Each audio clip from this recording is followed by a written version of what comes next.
Bonjour à tous, Henri Pourret.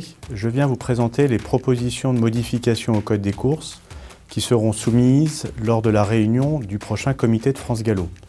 Ces propositions de modification au Code des courses ont préalablement été débattues au sein de la commission du Code de France Gallo qui s'est réunie le 30 mars dernier. Ces propositions de modification au Code s'articulent autour de 4 axes. Les propositions de modification relatives aux aspects vétérinaires et de contrôle antidopage, celles relatives aux autorisations de montée, celles concernant plus spécifiquement le programme et les dernières concernant les instances disciplinaires de France Gallo.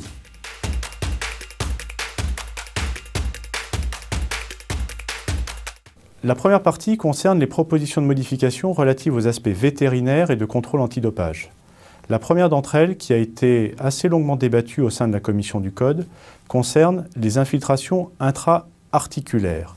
La règle prévoit actuellement que lorsqu'un cheval fait l'objet d'une infiltration intra-articulaire de glucocorticoïdes, celui-ci n'est pas autorisé à courir pendant les 14 jours suivant la date de cette infiltration. Pour des considérations de contrôle antidopage, mais également de préservation du bien-être des chevaux, il a été proposé d'étendre cette règle dite des 14 jours à toutes les autres substances autres que glucocorticoïdes. Ça a donné lieu à un débat car le délai de 14 jours est apparu relativement long pour des substances moins invasives que les glucocorticoïdes. À la suite de la discussion au sein de la commission du Code, l'ensemble des membres s'est accordé pour adopter un délai de 8 jours pour toutes ces autres substances. Autre proposition de modification au Code concernant les aspects vétérinaires, il s'agit d'une proposition d'instaurer un rappel concernant la vaccination contre la rhinopneumonie tous les 6 mois et non plus tous les ans comme c'est le cas aujourd'hui. Pourquoi proposer cette évolution? Comme vous le savez, il y a eu un foyer de rhinopneumonie relativement important à Pau au cours du meeting d'hiver, mais il y a également eu un foyer de rhinopneumonie, lui très important, à l'occasion d'une compétition équestre qui s'est déroulée à Valence. Donc l'objectif est d'assurer une meilleure protection vaccinale de la population de chevaux. En complément de cette proposition de modification en matière vaccinale, il est également proposé de créer la possibilité de rechercher des anticorps dans des analyses sanguines pour s'assurer que toute ou partie de l'effectif d'un entraîneur est effectivement correctement vacciné. Toujours s'agissant des propositions de modification en matière de contrôle antidopage, il est proposé d'instaurer dans le Code des courses une position de principe qui existe déjà dans l'accord international de la Fédération internationale des autorités hippiques, principe qui prévoit l'interdiction du dopage génétique.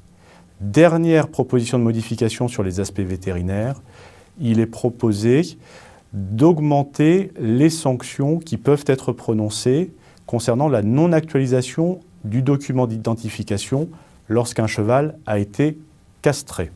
Il est également proposé de mentionner dans le Code des courses que les ordonnances doivent désormais obligatoirement être conservées sous format papier.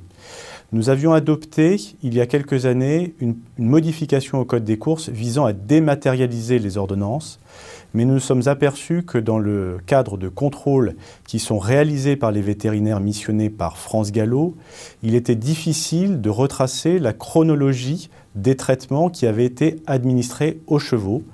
Donc, dans un souci d'un meilleur contrôle, il est proposé de revenir à des ordonnances papier, ce qui permettra de les numéroter chronologiquement et d'assurer un meilleur contrôle.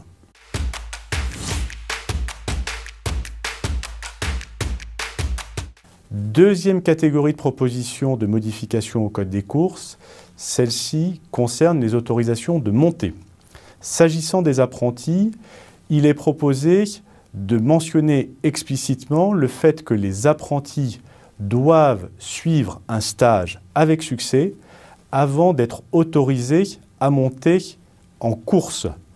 Toujours s'agissant des autorisations de montée, il est proposé de mentionner que ce stage est optionnel pour les personnes qui ont d'ores et déjà obtenu une autorisation de montée à l'étranger. Toujours s'agissant des apprentis, il est proposé de préciser les conditions de cession du kilo du maître d'apprentissage lorsque le premier maître d'apprentissage a cessé son activité.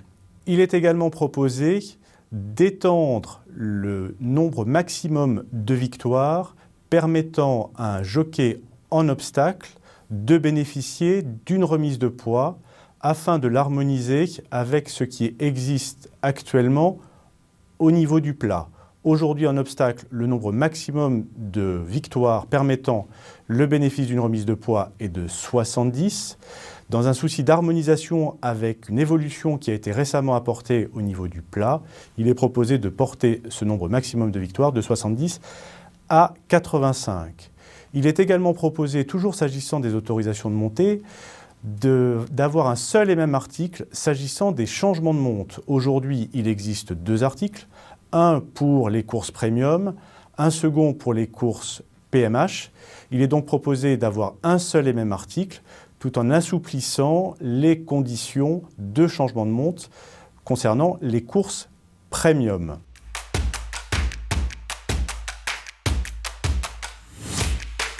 Troisième point, concernant les propositions de modification au code qui concernent les aspects programme. Aujourd'hui, dans le code des courses, il y a une terminologie qui fait référence aux courses support de paris hors hippodrome, dite PHH. Il est proposé de remplacer cette terminologie par la terminologie premium, qui est plus intelligible et mieux connue de l'ensemble des acteurs des courses. Il est également proposé de supprimer l'existence des courses A, puisque ces courses ont été supprimées du catalogue de courses plates.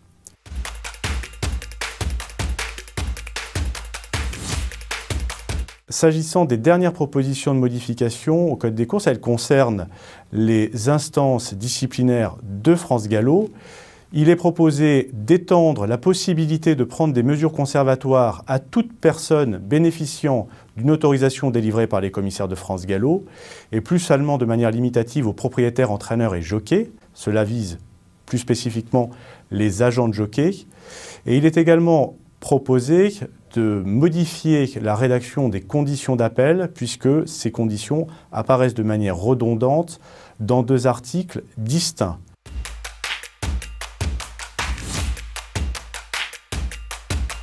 Je vous remercie de votre attention et je vous encourage à aller consulter les modifications au Code des courses lorsque celles-ci auront été approuvées par le ministère de l'Agriculture sur le site internet de France Gallo et plus spécifiquement au bulletin officiel des courses de galop.